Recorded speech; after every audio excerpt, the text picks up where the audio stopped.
Good morning. This is going to be a review of sections 5.1 and 5.2. Our first question is going to be to find the sine of theta if the secant of theta is equal to 11 over 4, and we're given that theta is in quadrant 4.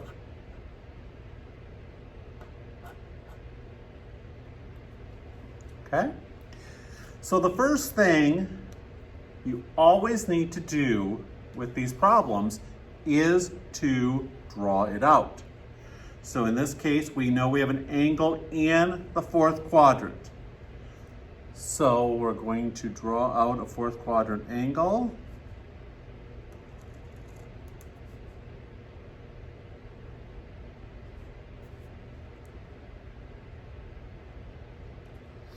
Okay? Now, secant is not something we normally think about with our triangles. We normally think about them in sine, cosine, and tangent. So we know that secant is 1 over the cosine. So the cosine of theta is the inverse of 11/4, which is 4 over 11. So 4 over 11 being cosine, we know that that is adjacent over hypotenuse. So we have an adjacent side to the angle of 4, an hypotenuse of 11. So we need to find y. Well, y is going to be found by using Pythagorean's theorem, where 4 squared plus y squared equals 11 squared. Subtract over the 4 squared, which of course is 16. We're left with y squared equals the 121 minus the 16, which is 105. So y is the square root of 105. And there's no good factors of that are going to break down into anything useful. We take out a 5, and we're left with 21, which is 7 times 3. So there's no way to reduce the root of 105. So y is going to be root 105, except that we're in quadrant 4. And so it's a negative root 105. Okay? So now that we have that, we can find sine, which is what we were asked for.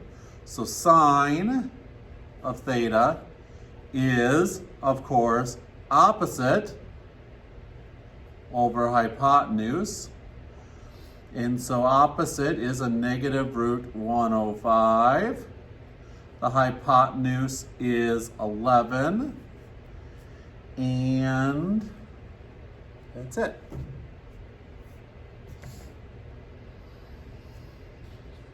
Okay? Can ask you for any of the different trig functions, given a trig function, and knowing the quadrant of the angle.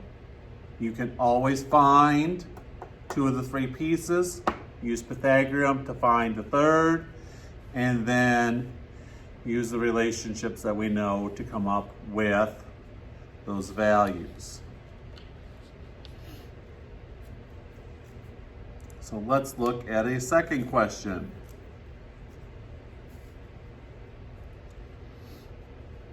Number 2. Simplify in terms of sine and cosine. Once we've done that, then remove quotients. That means we don't want fractions. Okay? So, question we're going to be given is secant theta, cotangent theta, sine squared theta, all over tangent theta.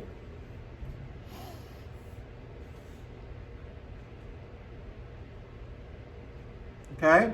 There's a few ways we can look at doing this. One of the things you should have seen in sections 5.1 and 5.2 is there can be more than one way to come up with our solution.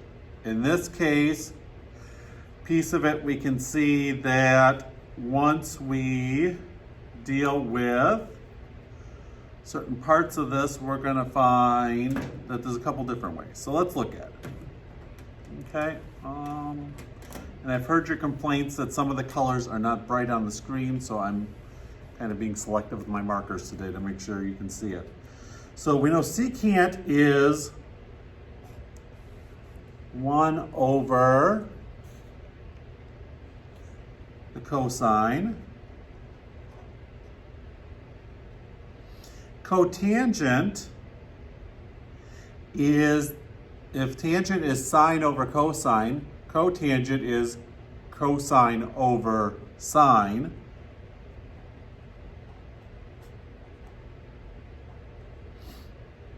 We have the sine squared theta. And tangent, we just said, was sine theta over cosine theta, but it's upside down, right? Because it's in the denominator. So it's actually going to be written cosine theta over sine theta. So cosine theta over sine theta, cosine theta over sine theta. If tan and cotangent were on the same level, we would have been able to just cancel them out because they multiply out to 1. But they're not. They're on opposite. So we got to go through and reduce. We have a cosine on the bottom, cosine on the top. A sine on the bottom will eliminate one of the sines in the sine squared, so I'm going to just cross out the square. This one eliminates the other sine, and I'm left with simply this cosine theta.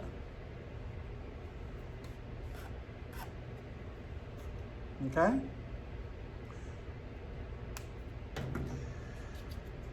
Let's look at a third problem. This problem is going to be 2 parts. First part,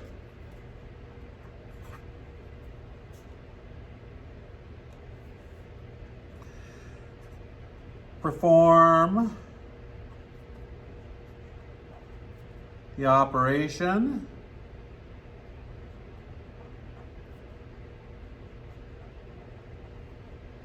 then simplify and remove quotients.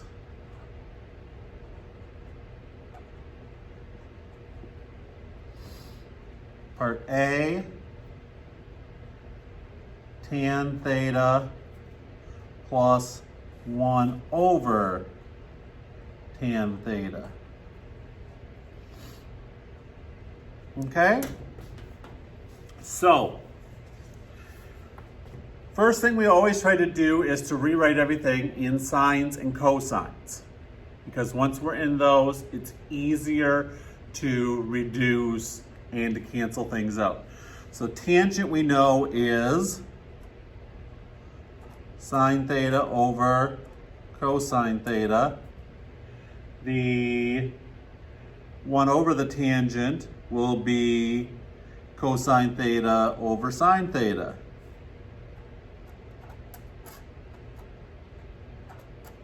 Okay? Now, to be able to add these together, we have to have like denominators. So to get those like denominators, we're going to have to basically multiply the fraction by the opposite. So to get cosine with the sign on the bottom. We have to multiply this first one by sine theta over sine theta. Now you have to multiply top and bottom by the same thing because that's basically a 1 then, right? We're multiplying this fraction by 1. Sine divided by sine is 1. This fraction, to get a cosine on the bottom with the sign, we're going to multiply this fraction by cosine theta over cosine theta. When we do that, we get sine times sine is sine squared theta over sine theta cosine theta, plus cosine times cosine is cosine squared theta over sine theta cosine theta. Now that the denominators match, we can add them together and we get sine squared theta plus cosine squared theta over sine theta cosine theta. And what do we know about sine squared plus cosine squared? We know that that adds up to 1. So this is the same as 1 over sine theta cosine theta. So that's as simplified as we can get with just sines and cosines. We have sine and cosine on the bottom, 1 on the top. However, the instructions said remove quotients. So at this point now, we need to remove the quotients. The way we remove quotients is we take the inverse function for sine and cosine. For sine, the inverse is the cosecant. And for cosine, it is the secant. And that's the simplified equation removing all the quotients. Okay?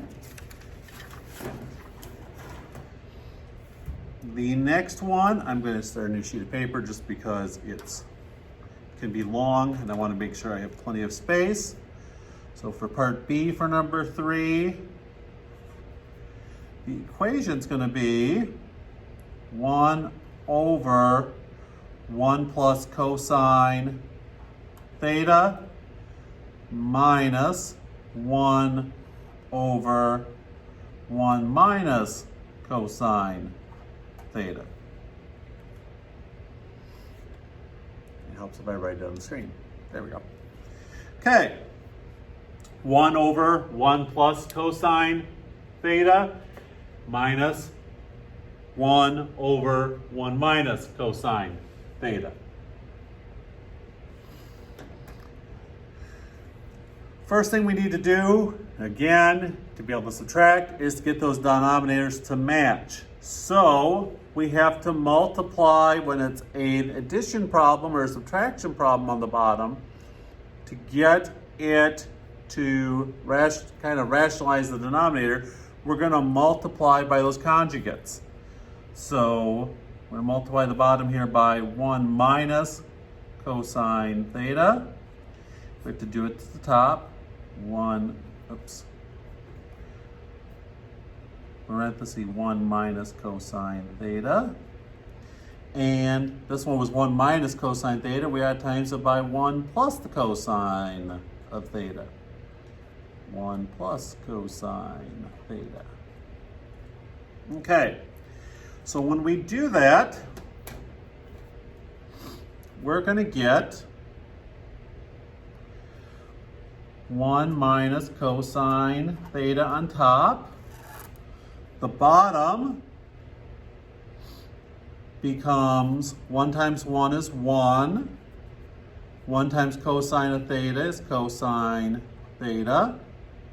1 times a negative cosine theta is a negative cosine theta. And cosine theta times cosine theta is a negative cosine squared theta. Okay? Then we subtract this whole thing. 1 times the parenthesis 1 plus cosine theta is just going to be the 1 plus cosine theta on top. The bottom, 1 times 1 is 1. 1 times cosine theta is positive cosine theta. Negative cosine theta times 1 is negative cosine theta. And negative times a positive cosine theta is a negative cosine squared theta. Okay? And we get this to reduce because these are opposites. So they're going to go away, which is the whole point. And we're left with 1 minus cosine theta on top over 1 minus cosine squared theta minus 1 plus cosine theta on top over 1 minus cosine squared theta. Now our denominators match. So we can put it all over one denominator. And 1 minus 1 cancels out. It's going to be a 0, right? And a negative cosine minus another cosine is a negative 2 cosine theta.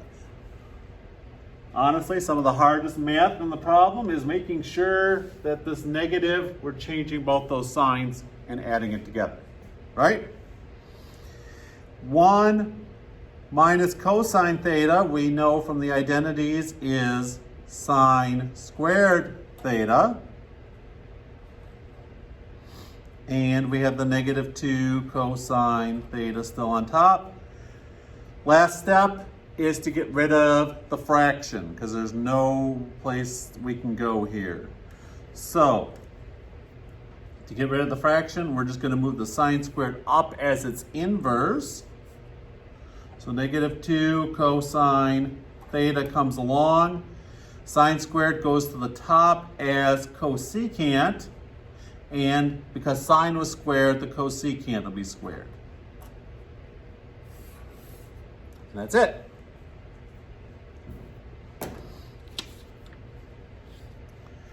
Last thing to review is a little bit of factoring.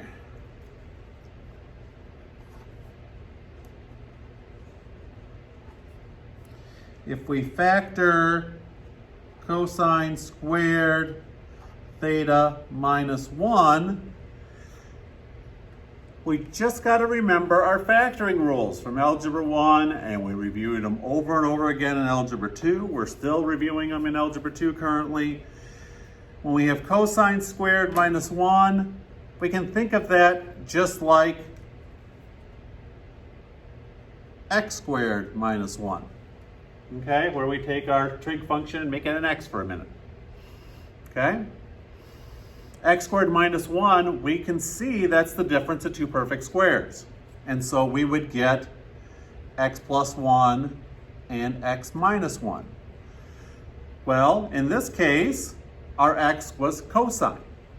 So we're going to get cosine theta plus 1 and cosine theta minus 1 as our factors. They can become ugly.